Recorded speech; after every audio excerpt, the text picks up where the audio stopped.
Bayangkan seorang siswa SMA yang dia sudah yang semasa sekolahnya dia membantu keluarganya dalam hal finansial, misalnya membantu menjaga warung, bertani dan lain sebagainya. Dia juga aktif dalam kegiatan-kegiatan sosial, misalnya mengikuti kegiatan-kegiatan remaja, kegiatan penanaman, penghijauan dan lain sebagainya. Tapi ketika dia mendaftar perguruan tinggi, justru bukannya dia yang terpilih, malah siswa-siswi yang memiliki privilege di bidang akademik dan juga hanya ambis sekali saja, malah mereka yang diterima di perguruan tinggi. Lihat betapa bobroknya sistem pendidikan kita saat ini, betapa tidak adilnya sistem pendidikan yang ada. Oleh karena itu kami sebagai tim pro mendukung mosi ini dengan sepenuhnya, di mana mosi ini menyatakan Dewan ini lebih memilih seleksi memasuki perguruan tinggi berdasarkan portofolio dibandingkan seleksi nilai rapor atau tes terstandarisasi. Juri, mari kita definisikan beberapa hal yang masih rancu di sini. Seleksi masuk perguruan tinggi berdasarkan portofolio maksudnya itu menerima mahasiswa berdasarkan rekam jejak yang mereka buat dan tulis dalam bentuk portofolio. Calon mahasiswa dapat memasukkan karya-karya yang mereka punya selama mereka SMA, contohnya karya tulis dan lain sebagainya, prestasi di bidang akademik dan non-akademik. Tapi tidak hanya itu, mereka juga dapat memasukkan proyek-proyek yang mereka kerjakan, misalnya proyek penanaman, proyek remaja, dan juga mereka juga dapat memasukkan pengalaman berorganisasi, misalnya dalam kegiatan OSIS. Yang kedua, tes terstandarisasi di sini maksudnya adalah ujian standar yang ditetapkan oleh pemerintah, contohnya SNBT ataupun seleksi nasional berbasis tes yang dilakukan hanya sekali selama setahun. Yang ketiga, nilai rapor di sini maksudnya adalah seleksi masuk ke perguruan tinggi berdasarkan akademik, yaitu dengan menyeleksi nilai-nilai kumulatif dari SMA dari semester 1 hingga semester 5 yang kemudian diseleksi untuk mendata siapa-siapa saja yang terbaik. Juri sadari bahwasanya calon mahasiswa baru itu mereka beragam latar belakang loh. Mereka tuh nggak semuanya sama, nggak semua siswa itu kaya, nggak semua siswa itu suka IPA, nggak semua siswa itu suka IPS. Mereka itu variatif.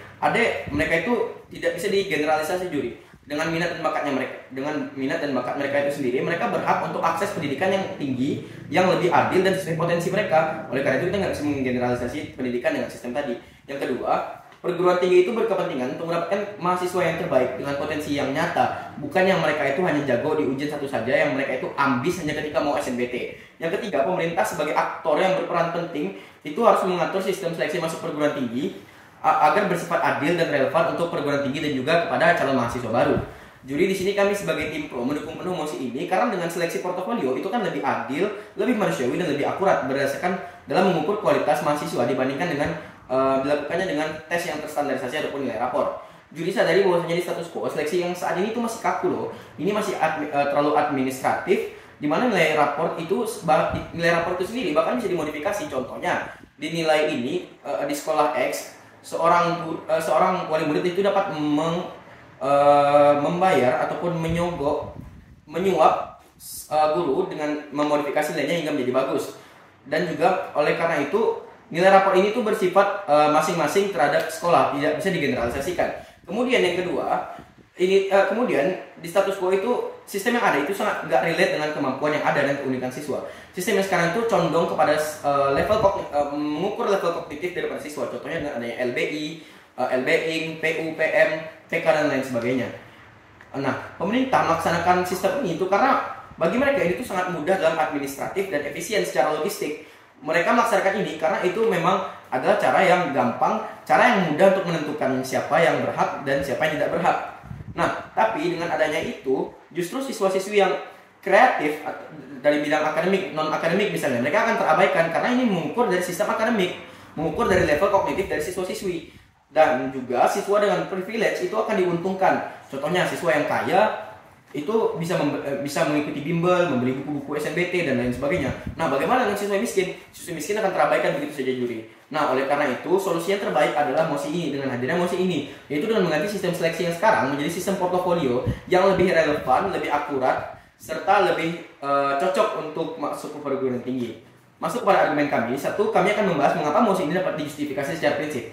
Portofolio memiliki prinsip keadilan di mana rekam jejak itu akan diukur secara seadil-adilnya dan sehingga tidak hanya diukur berdasarkan orang yang hanya pintar sekali. Misalnya orang yang mengikuti SNBT yang awalnya di masa SMA dia nakal-nakalan, dia nggak penting nilai, tapi ketika di SNBT dia tiba-tiba ambis, dia langsung belajar mati-matian dan lain sebagainya. Oleh karena itu portofolio ini menjamin hak keadilan bagi siswa-siswi yang sudah mereka melaksanakan sekolah dengan sebaik-baiknya dari mereka kelas 10 hingga mereka kelas 12. Kemudian yang kedua, pendidikan itu harus berprinsip relevan dan adil.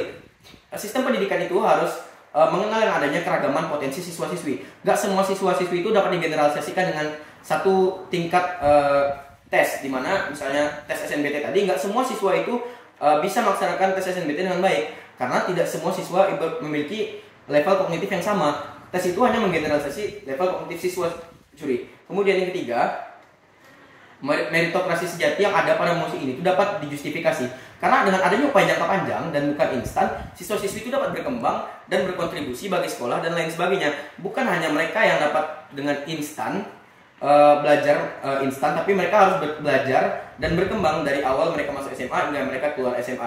Kemudian yang kedua, argumen kami yang kedua, kami akan membahas bahwasannya mosi itu akan mendatangkan dampak positif yang begitu signifikan. Satu, siswa akan terdorong menjadi aktif berkarya. Dengan adanya portofolio, siswa yang akan terdorong, oh aku harus aktif nih supaya aku bisa ngisi portofolio aku jadi lebih bagus. Nah, dengan adanya ini, siswa itu akan lebih aktif berkarya, juri. Kemudian yang kedua, ini akan dengan menegakkan mosi ini, maka ini akan mengurangi tekanan mental karena satu tes tadi, juri. Misalnya ketika SNBT terlalu banyak siswa-siswi yang stres, mereka mati-matian, mereka gila-gilaan belajar SNBT itu, tapi ketika mereka gagal SNBT yang hanya dilaksanakan sekali setahun, mereka jadi stres, mereka jadi gila, gap year, dan akhirnya berhadapan kepada tekanan mental.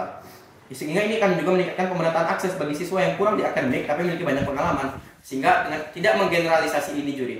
Nah, kami menyadari bahwasanya mungkin tim kontra akan mengatakan, oh portofolio itu nggak objektif, mereka bisa dibuat-buat. Contohnya, siswa ini sebenarnya nggak pernah buat ini, tapi mereka malah buat itu, sehingga ini jadi nggak rata, nggak ada akses kegiatan yang adil. Nah, juri sadari bahwasanya justru dengan adanya tidak ada akses kegiatan yang tadi, sistem yang sekarang itu makin timpang, juri. Nah, dengan adanya portofolio, maka semua karya itu akan diterima, tidak hanya yang akademik. Dan juga penilaian itu dapat dilakukan kok dengan cara misalnya dengan mereview, melakukan rubrik, ataupun bahkan menggunakan teknologi sekarang itu algoritma AI untuk mengecek originalitas. Oleh karena itu, argumen mereka tidak dapat diterima, jadi oleh karena itu bangga menjadi tim pro